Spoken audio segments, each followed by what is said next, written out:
नगर निगम के चुनाव पास आने वाले थे। पूरे कानपुर शहर में टिकट को लेकर मारामारी शुरू थी, लेकिन सबसे ज्यादा चर्चा में वार्ड नंबर 40 की सीट थी। वो इसलिए क्योंकि इस बार वहां की सीट महिला के लिए आरक्षित थी।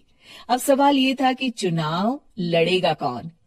इससे पहले ठाकुर साहब वहां से पार्षद थे और इस बार उन्होंने अपनी पत्नी सीमा ठाकुर को टिकट दिलवाई और ठाकुर साहब की शान के कारण सीमा जी ने 20,000 वोटों से चुनाव जीत लिया।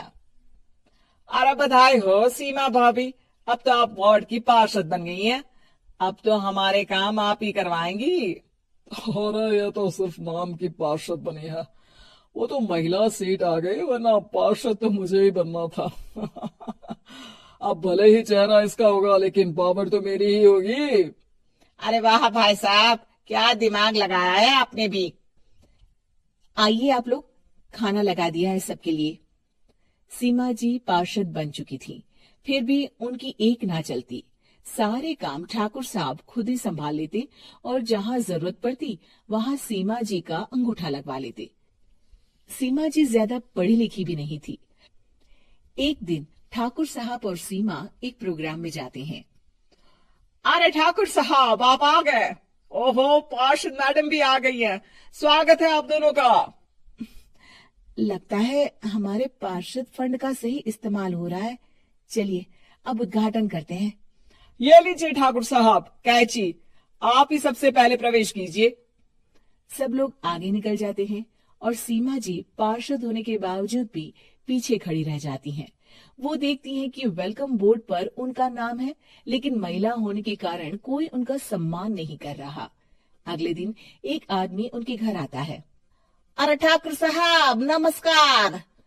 कल ना हम नोटिस किए कि हमारा घर तो अवैध है और नगर निगम वाले उसे तोड़ने आ रहे हैं। अरे कुछ कीजिए ना ठाकुर साहब।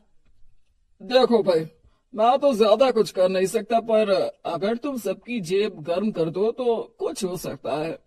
कुल मिलाकर 4 लाख लगेंगे। अरे 4 लाख ठाकुर साहब? अरे भाई, मैं अपने लिए नहीं मांग रहा हूँ। दरोगा है, इंजीनियर बाबू है, बड़े साहब है, सबको देना पड़ता है ना थोड़ा थोड़ा। बोलो है मंजूर? तभी वहां अचानक सीमा जी आ जाती हैं।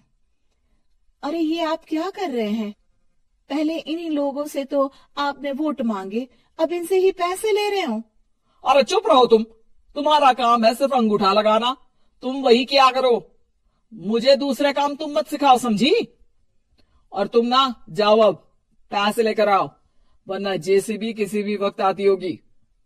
सब कुछ ऐसे ही चलते रहता है। एक दिन सीमा जी और ठाकुर साहब को एक लोकल मीटिंग में बुलाया जाता है। वहां पर कई और अधिकारी लोग भी मौजूद रहते हैं। अब मैं चाहूंगा कि ठाकुर साहब हमारे बीच 2 शब्द कहें।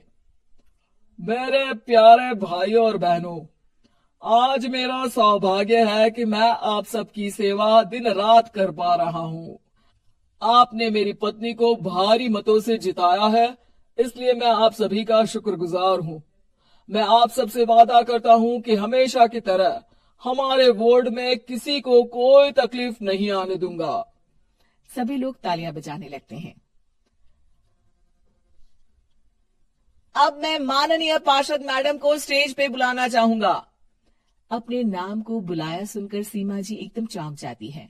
उन्हें बिल्कुल उम्मीद नहीं थी कि इतनी बड़ी जगह उन्हें मंच पर बुलाया जाएगा। जैसे तैसे वो मंच पर चढ़ती हैं। ऊपर जाते ही सीमा जी को सारी पुरानी बातें याद आ जाती हैं कि किस तरह उनके पति उन्हें कभी भी आगे बढ़ने नहीं देते और उनके नाम से गलत काम करते हैं। वो बोलने लगती हैं।